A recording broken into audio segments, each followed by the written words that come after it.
Good morning, y'all. Welcome to the very first session at FinOps 2026. And before I start, I want to just give a shout out. What a great keynote by JR. There are some things I know I'm going to take back to my teams at Capital One, specifically around tokenomics, visibility, and how AI is changing our paradigm. Today, we're going to be talking about the frozen metric, where we strive to balance innovation and stability in our enterprise KPIs that measure our FinOps progress. Before we get into it, I just want to give a brief background on us and an introduction. My name is Ray. I lead our FinOps org at Capital One. And my name is Lauren. I am a data engineer that works with Ray on our FinOps team. Our team's mission is to create the metrics and insights that drive accountability across our Capital One FinOps organization. We use cost and utilization data that we get from our cloud providers to create actionable insights, which we then surface to our engineers, as well as creating critical KPIs, which we use to measure and track our cost optimization process. On a day-to-day, we work with several different personas across our company. We work with leadership to help them create and monitor our FinOps goals. We work with finance to help them create forecasts, which then enable them to make budgets and keep them up to date. We also work with engineers and product owners to help them understand the metrics that we are analyzing, as well as implement the recommendations we create to optimize their cloud infrastructure. Now, for today's talk, and not to disparage any of the great personas that Lauren just talked about, we're focusing on specifically the engineering and leadership personas that we interact with these FinOps KPIs. Before we get into the heart of the problem here, I want to talk a little bit about Capital One's spend efficiency journey. Starting in 2017, this is a long time ago, before either Lauren nor I had even joined Capital One, our FinOps team started with your basic right-sizing recommendations. Now, these are going to be exactly as you know them. If you have a 48 extra large instance and your utilization only requires a medium, then don't use the 48 extra large. Exactly as they sound, our founding bedrock. After we created these recommendations, we realized that we were having trouble gaining leverage with our engineers and leadership to actually care about them. We had a few different brainstorming ideas for solutions for this problem and ended up with a new metric called spend efficiency that ultimately gave us the leverage we needed by allowing leadership to track and measure our FinOps progress over time. And this created the downwards pressure on engineers and leadership to care about FinOps and to care about our metric. Over time, we continue to expand our services by creating new recommendations for new services for our cloud providers, as well as updating them as the service is updated. We also have worked with industry leaders to help them create their own version of our spend efficiency metric and have partnered with the FinOps Foundation on several key initiatives like the Focus Spec. Now, reason why we're all here, there's tremendous amounts of innovation and iteration in our space. Couple examples, just AWS's Compute Optimizer helps us realize some of those savings. Our new AI agentic-driven workflows are pushing iteration and innovation faster than ever before. This led us to develop version metrics for our KPIs modeled after software library releases in a way where if you have a major change, a breaking change, you wouldn't release it without ample notification. That problem and solution brings us here to you today. To understand the frozen part of the frozen metric, you must first understand the metric itself. At Capital One, our primary North Star KPI is spend efficiency, or what we'll refer to in shorthand as SE throughout this presentation. AWS provides a basic cost efficiency formula. It's simply 1 minus the ratio of potential savings over optimizable spend. So for example, if you have $100 in optimizable spend and $20 in potential savings, that leaves you with an 80% cost efficiency ratio. Exactly.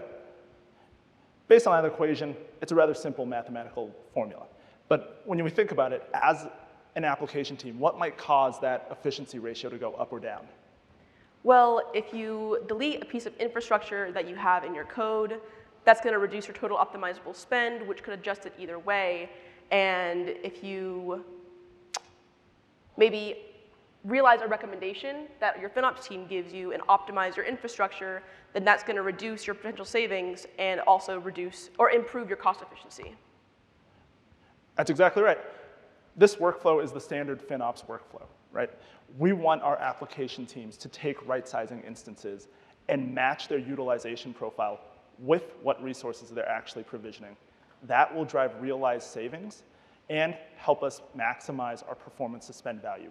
Those savings ultimately drive cost efficiency higher as an enterprise KPI. Let's make this a little bit more concrete.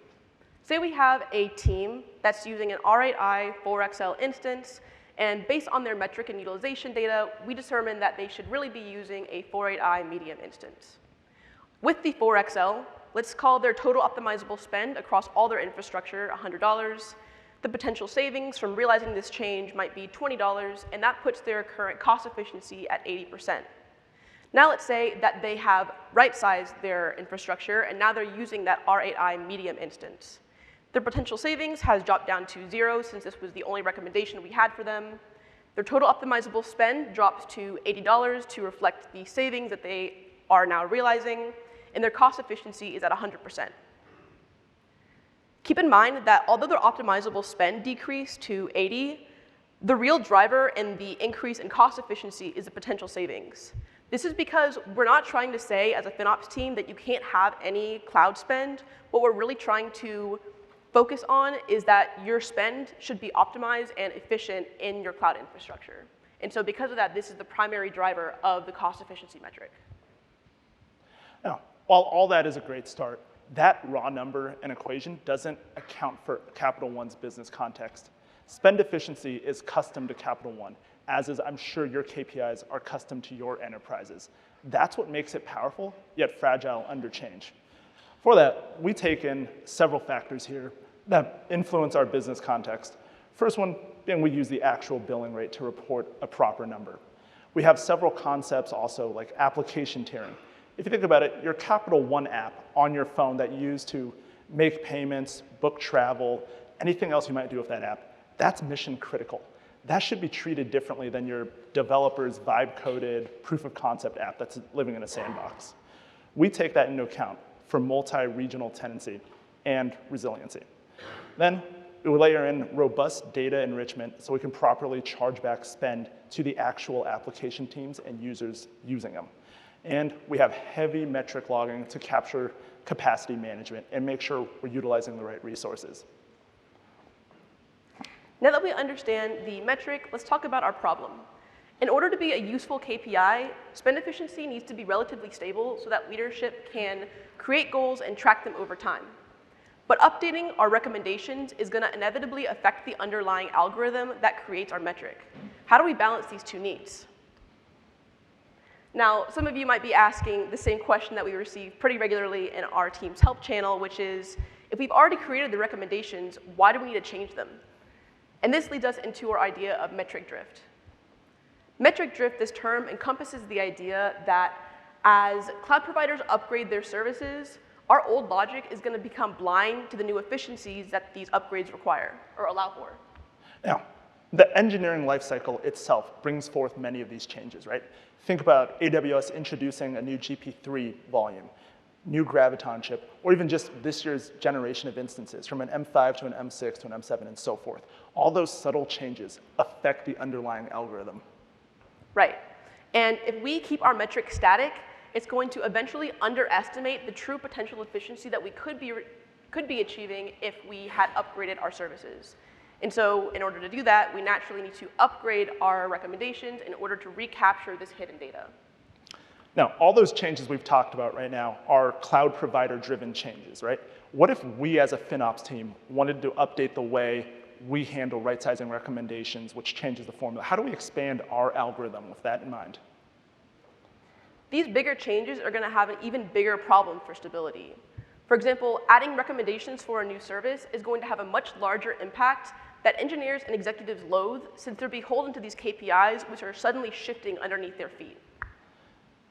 Now, as we all know in this room, right, chasing a moving target is never a good spot to be. What if the algorithm changes with no underlying infrastructure change itself? If my team's KPI changes because a reporting team changed their math, that's a terrible place to be in. And moreover, it doesn't actually capture underlying infrastructure change in the cloud. That's a poor metric, and that doesn't meet the goal of our FinOps org. Take a look at this graph right here. Starting from the left, this is an example of what changing spend efficiency might look like over the course of several years. Now, one caveat here is because corporate comms and legal teams are way stricter than we planned for, we had to modify these numbers and blank out the trend of them. But you can still see that captures our purpose here. I want to draw your attention to the yellow boxes here, where in case of the algorithm, we added a new service, we updated the logic to handle new instances, we updated a configuration to alter your headroom that we judge utilization on. Look how unstable that line is. That's not from teams actually changing underlying resources themselves, but from us changing the math. That algorithm then starts to lose purpose. It doesn't actually measure FinOps efficiency. And keep in mind that we didn't want these changes to be sporadic. What you're failing to record, or what you might not be able to see from this graph, is how committed we were to trying to keep our metric as stable as possible. Behind the scenes, we were creating backfills and moving forward other planned modifications that might have the reverse effect as a current modification on SE, just to keep that number as stable as possible. The beginning of every month was chaos trying to understand why some of our most major teams' spend efficiency was changing so dramatically. Was it because a change that we had made was suddenly causing their spend efficiency to shift, or was it because their underlying architecture changed in a way that caused it to change as intended?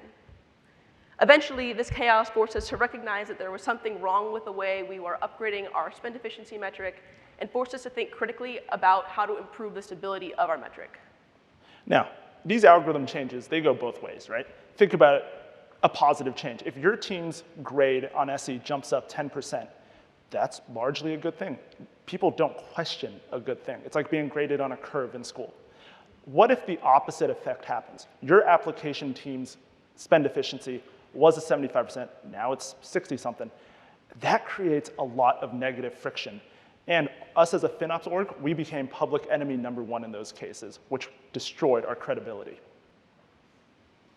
That's the problem of it. Now, let's get to the fun of it and our solution with version metrics. We borrowed this concept directly from software engineering, where you see a library release for major, minor versions. You don't push a library change without ample notice and a new version release. We don't do the same with a new KPI change. This diagram here shows our internal process at Capital One.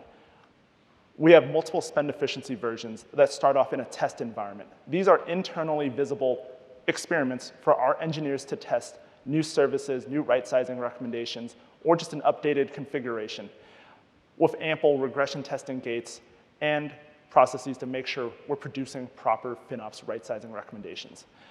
Once it passes those gates, that spend efficiency version is elevated to beta. This is a preview release that is available to our clients in the enterprise that they can see, what's the change log, what's going on. S3 is going to be added next year. Dynamo is going to be added at this point. What changed? And ultimately, during our cadence, when we release these, beta is promoted to active. That's our production KPI, where executives can see the trends quarter over quarter. Finally, on the right there, you'll see deprecated, any retired version, which could be from any point for any version that does not pass muster. This promotional flow is the same as any software library release cycle. Let's make this a little bit more tangible. Here's what 3 sample versions of spend efficiency might look like side by side. On the far right here, we have our active spend efficiency. This contains our current recommendation categories, which might be S3, Fargate, EBS, EC2, and RDS. You can see that our current active spend efficiency is at 65%, and engineers and leadership trust this number and know that it's stable because it's not going to move over the course of the year unless they do something to improve their architecture and change this number. In the middle here, we have our beta spend efficiency at 70%. This contains some of the stuff that we have in active, but we've also made a few upgrades and a few changes. So now, for example, we have a new set of recommendations for DynamoDB, and we have a new instance generational penalty for EC2 that encourages teams to move from older, less efficient versions of EC2 instances to newer and more efficient versions of instances. You can see here that the spend efficiency is actually higher than we have in our active spend efficiency. This can happen if we have a new service or new recommendation that Capital One spends a lot of money on and is also particularly efficient at, like DynamoDB.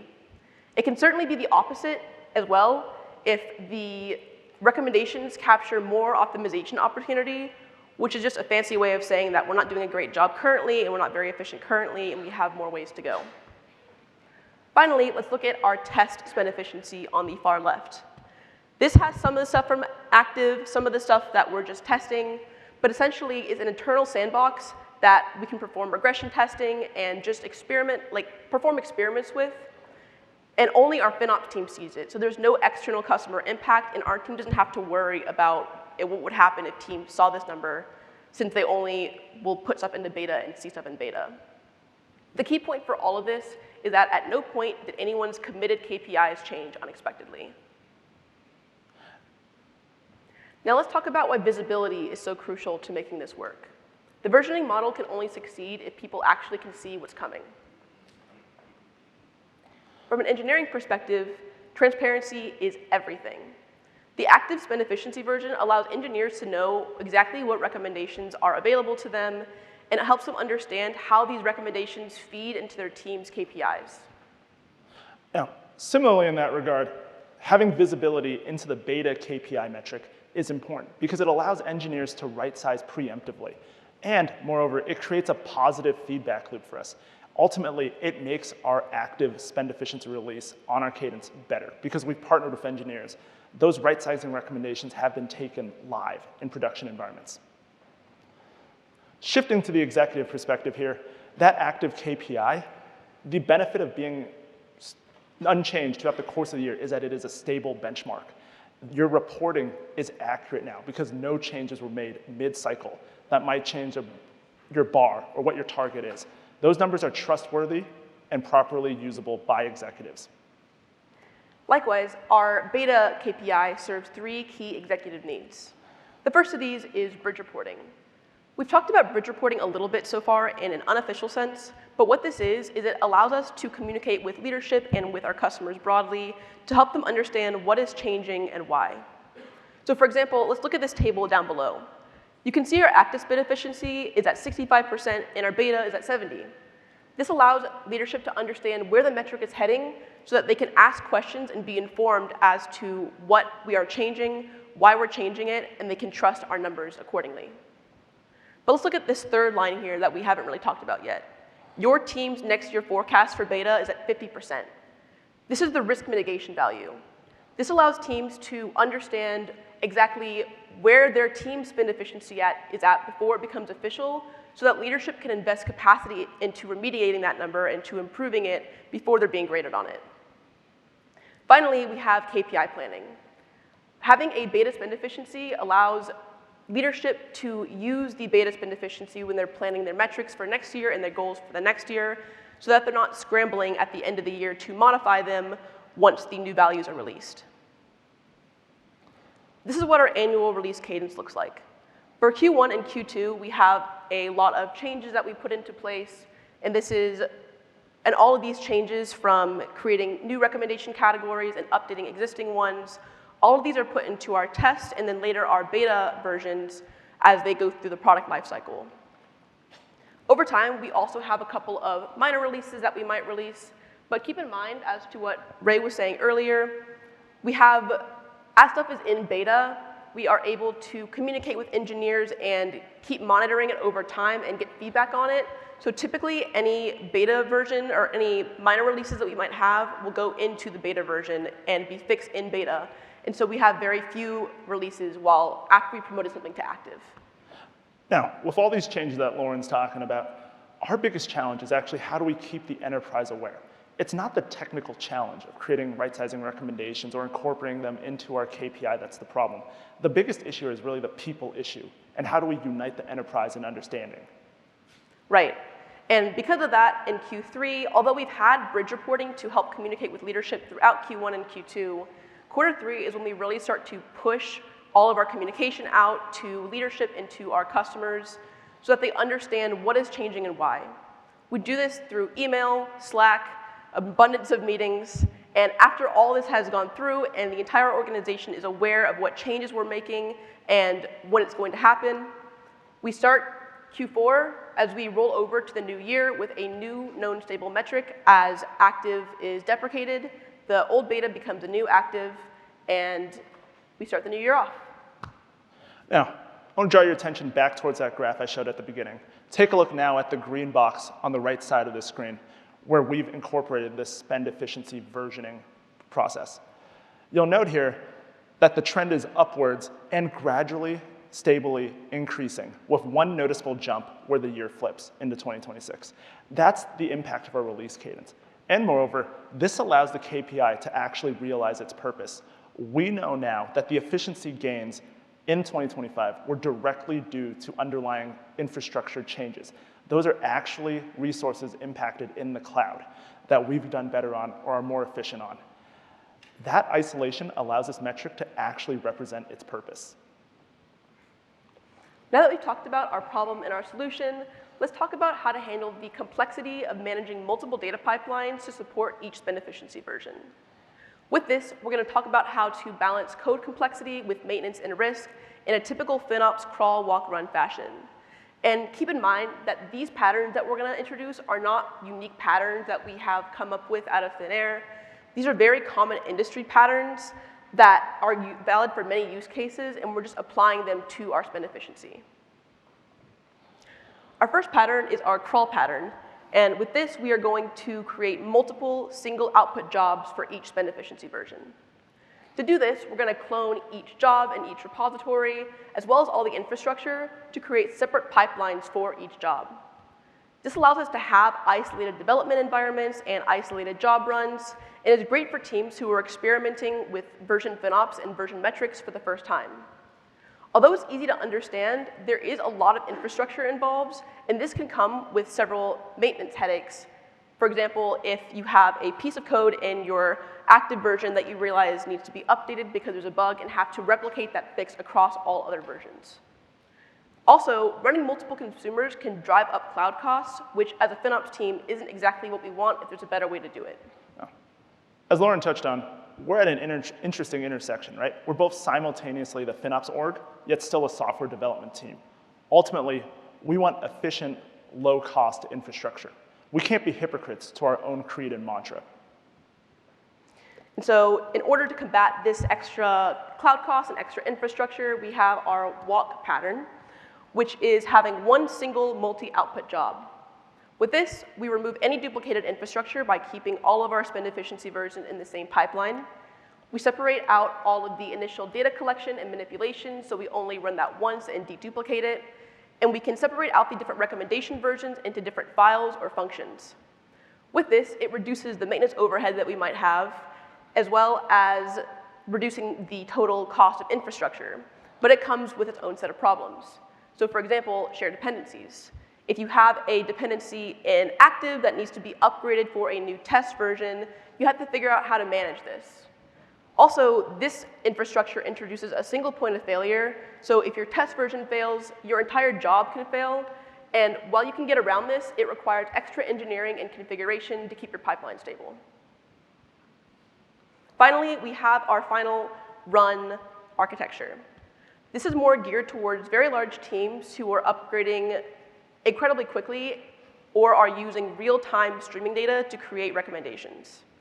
With this, we have a pub-sub architecture where, again, we separate out the initial data collection that publishes all of the formatted data to a subscription bus, and each subscriber can read from this bus and create different spend efficiency versions through, or create separate recommendations through separate spend efficiency versions as we've intended. This is great because it allows for infinite zero downtime scalability, as well as fast, isolated iteration, but it is a relatively complicated setup and has a relatively high cloud cost, so it's not necessarily geared for teams who are just starting out on their FinOps journey, and instead geared toward teams who are, again, using that real-time streaming data to make recommendations. Finally, let's talk about some common tools that all three of these architectures use. The first one is a scheduler.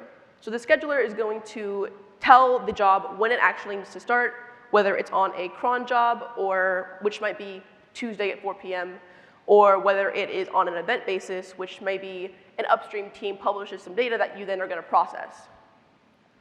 If you're using AWS, for example, like Capital One primarily does, you can use EventBridge, Lambda, or SNS, or some other similar tool for this purpose. The second tool is R Compute.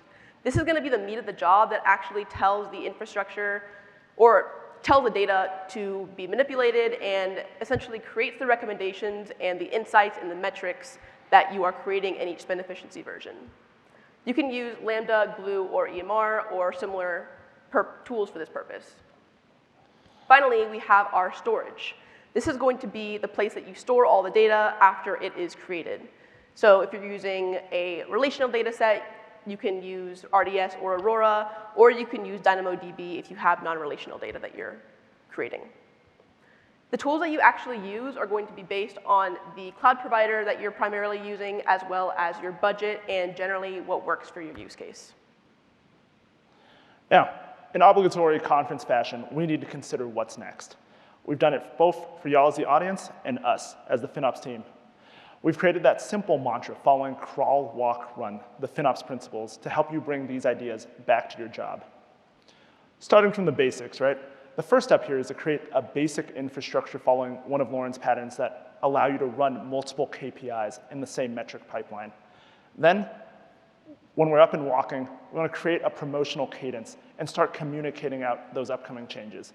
And finally, when we're finally up and running, formalize that version lifecycle and integrate beta KPI into your application so visibility can be there.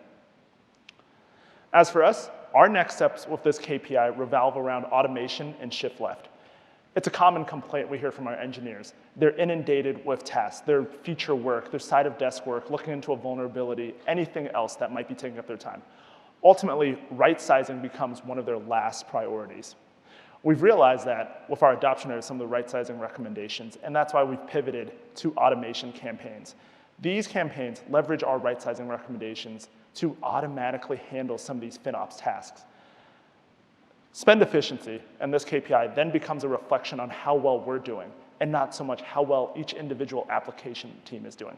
That's the paradigm shift we want to drive to put us in the driver's seat. That's it for Lauren and myself. I think we have a little bit of time left, so we'll open up the floor to Q&A. But otherwise, we're excited to chat with any of y'all about all things FinOps. And I believe this QR code links to our LinkedIn profile, so happy to connect and chat further via that platform as well. But first, a round of applause. If you have not been to FinOps X before, we really like to throw this portable microphone at the question and answer asker. So I do not play sports. I have no guarantee this will end up where it is intended, but whoever would like to start the Q&A, put your hand up, okay? And now I'm going to throw this at you. Oh. Young Peyton Manning here. Test. You guys spoke about penalties. It was like for production workloads, not somebody's vibe-coded app, and then right. If you're on old EC2 generations, can you talk a little bit more about that, how that factors into your efficiency score, and yeah? Yeah, absolutely. So one of those cases is if you think about the Capital One app on your phone, right? Mission critical, millions of users, has to be up. Those apps naturally have resiliency requirements where they are instances and resources are up in multiple regions so they can fall back to if necessary. Now, the trick of that is your utilization in the backup regions is going to be terrible, hopefully near zero. We have to factor that into account when judging their spend efficiency and giving them right-sizing recommendations. So to do that, we take in their utilization across all regions, and we profile it as one. That's one example of how we handle resiliency among different app tierings. Thank you. Of course. Next question. I'm not throwing it. You're throwing it. Here. Watch your heads. It doesn't hurt. Oh, we broke the microphone. I knew that would happen. Right in there. So you talked about how your application teams didn't really take cost efficiency seriously, right? What was the pivotal point that made that shift? What was a key component to that outside of some of the stuff you shared here? You're asking about when we were first creating recommendations and we realized that people weren't taking them seriously. I think that was a broader organizational realization of we've created these and we're not really seeing any traction or any reduction in spend. And so at that point, we were kind of, as an organization, we're more so focusing on how, like literally just asking the question, how do we actually get people to care about this? And so to do that, we reached out across different like leadership in different parts of our organization to figure out what people would actually care about and what would make them have a stake in the game, and then based our new spend efficiency metric off of that. And if you think about a KPI, right? A right-sizing recommendation is fairly broad. Your application team might have, $1.5 million in savings, but your efficiency is 90%.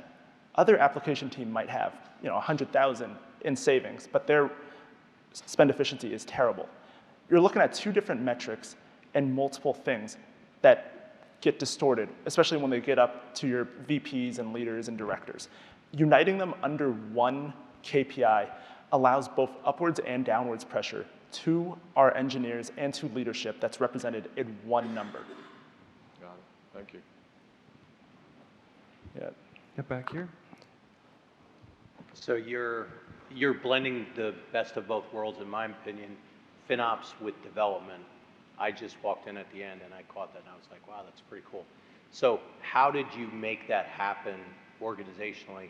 Is it something that was developed within Capital One, or how did that happen? Because if you surveyed the room, I don't think you would find most FinOps practitioners are in a development organization. Maybe I'm wrong, but I'm not, but I want to be, right? So how did that happen for you? What did you do to make that happen, or what did Capital One do to make that happen? Right. As Lauren talked about in our slides, right? The primary motivator was honestly in us fielding an insane amount of angry messages every month because some KPI changed negatively. That chaos at the month caused us to realize we had a credibility problem. If our algorithm is changing every month, then what are we even being measured on? And how can I set a proper goal? So in terms of gaining traction, there was a bit there. It was like, okay, we're creating all these updates, these new recommendations for these new services, but we don't roll them out and they don't change the KPI for a year. That's the part that's gonna be the toughest to sell. And the reason we do it is for credibility. We want to build trust with our application teams across the enterprise. So you think your teams respect you more because you actually frame yourself as a software development team as well as FinOps, right? Exactly. Okay. Like I said, we're at a crossroad of both software engineering team, but also the FinOps org. We take in the principles from both sides. Yeah. Okay. It's an easy Easier, yes. throw. Hi, thank you for the talk. There's two questions. One is when you release the beta, we can see in the chart there's a jump, right? When the beta become the active. Mm-hmm. Do you do the backfill, or do you do any kind of the backfill, or is any leadership or would be interested? Okay, so now this is a new beta, but what would this new KPI look like if we were measured against it last year? Yeah, so throughout, like when we're creating our spend efficiency versions, we do a pretty significant amount of regression testing to make sure that the spend efficiency doesn't change in unexpected ways. And then the beta throughout, we have active and beta running in parallel throughout the year, so that active is like what you're currently being graded on, and then beta is like kind of our replacement of, we don't do backfills for beta primarily because there's not always a need to, because beta is fundamentally measuring different things in some cases. But having the active and beta side by side allows engineering teams to understand this is what you're currently being measured on, but once the end of the year is here and we switch over from beta to active, this is how it's going to change. Does that make sense? Yeah. So people already actually seeing the two numbers side by side throughout the year during that transitioning period, so they have a mental preparation and they can prepare themselves. Exactly. The second question is, this all sounds very great if you actually already nail the attribution. Like you have like the cost or optimization opportunity. You need to actually know which team can do that or are responsible for those things. Have you run into challenge on attribution front? Like, have you had time to say, we don't know who should be responsible for this cost or who should be responsible for those optimization opportunity, ownership of those opportunity. Have you run into that? Yeah, absolutely. And that's one of the bedrock pieces to our algorithm is proper attribution, so we can identify which team or which user is actually using the resource so that the right sizing recommendation impacts the right application team. That's a big part that includes our Capital One context and underlying data enrichment to make sure our spend efficiency captures that chargeback, like you mentioned. There's a significant amount of work we put into it. Yeah, we do it through chargebacks, but like the way that we do a lot of this chargeback is through like efficient tagging and making sure that when we have our own infrastructure as code algorithm that we do, and there's a lot of requirements that people have to make sure they're including in the code itself. And so having our own internal IAC like algorithms and like infrastructure allows us to make sure that people are tagging things effectively so that we can charge it back to them. Okay, and I think that at the beginning when you are stabilizing the attribution, there probably the time that, like say last month, this is assigned to the team A, and then the next month it become a team B. So that will, I assume, will affect those KPIs, right? Because those numbers will move between teams. And Right. But I do want to caveat that case where a resource switches application teams is relatively rare. The most common and complex cases we see are shared resources, where different teams use a certain proportion of an allocated resource. Right. Okay.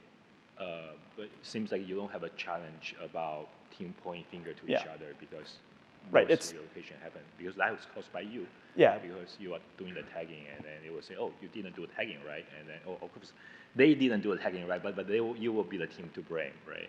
Right. As part of our infrastructure as code, one of the requirements there is tagging, and because some of the fields might be like the application team. So if you're taking ownership of a resource, that inherently changes in the infrastructure as code.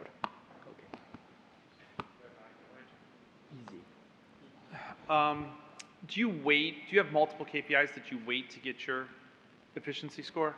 What do you mean? Like we have 10 different KPIs we look at, right? S3, we look at lates and weekends, or rightsizing, or extended support.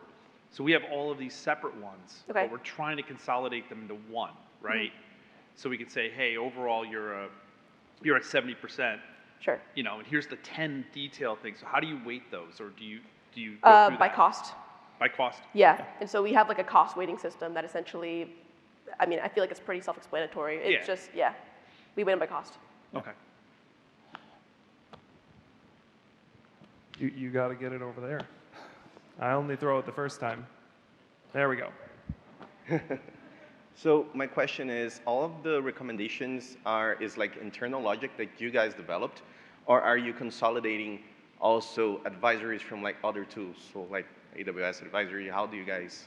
The spend efficiency metric that we have, we only base on our own recommendations that we develop. Mm-hmm. We do have recommendations from outside sources. So like SIDI, we like partner with pretty closely for like Q cost stuff, but we don't incorporate their metric or their recommendations into our spend efficiency as of now. Okay, and the second question, what is the size of your current team to handle this? The size, how many people you have? On our team? Yeah. Our data team is Ray, myself, and 2 other engineers. We also have larger teams that work on other part of our application though, and so I think overall probably I would say like 20 people on our overall FinOps team-ish. All right, thank you. Yeah. Got time for one more burning question. Don't be shy. No burning questions. Okay, one more round of applause, pretty please. Hey everyone, producer Andrew here. Thanks for watching. Check out the rest of our channel for more FinOps content. Like, subscribe, and leave questions and comments for our speakers. We appreciate your support.